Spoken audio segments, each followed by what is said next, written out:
Даналардан қалған дана ұғымдар. Тәрбиелі бала қандай? Ұлттық тәрбиенің орны қандай? Адам өмірінде бала тәрбиесінің алар орны үлкен.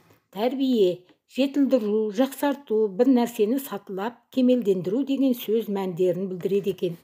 Мұсылман халқында тәрбие саласы имандылықтан басталып, нәр алуы тиіс деп ата-бабамыз айтқан екен.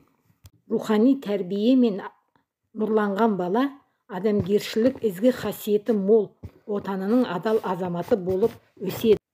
Арнаға тіркеліп лайк басамыз достар. Өмірдің ең қызығы бала емес пе? Баласыз кең дүние тар емес пе?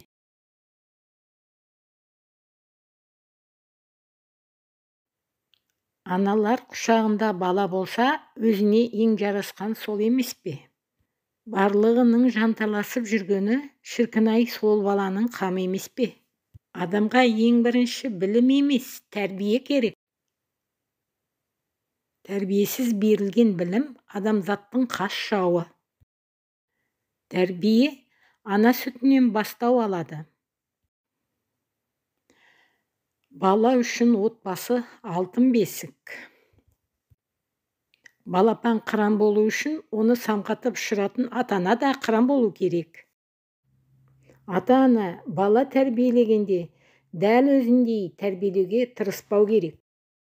Өйткені баланың заманы күрделі, талабы жоғары, дамыған заман.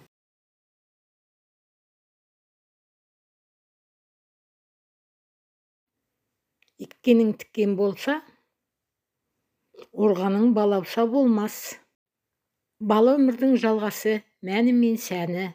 Бала көңілдің гүлі, көздің нұры. Ұлың өссе, ұлы жақсымен ауылдас бол. Қызың өссе, қызы жақсымен ауылдас бол. Бала үшін жақсы көрші, жақсы орта таңда. Бала тәрбиесінде жақсылыққа шақырып, жамандықты тиятындар, олар біздің көнекөз қарияларымыз.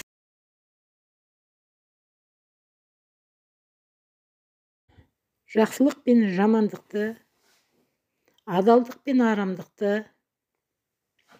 ақиқат пен жалғанды ажырата білетін ұрпақ тәрбиеленіп көбейсін.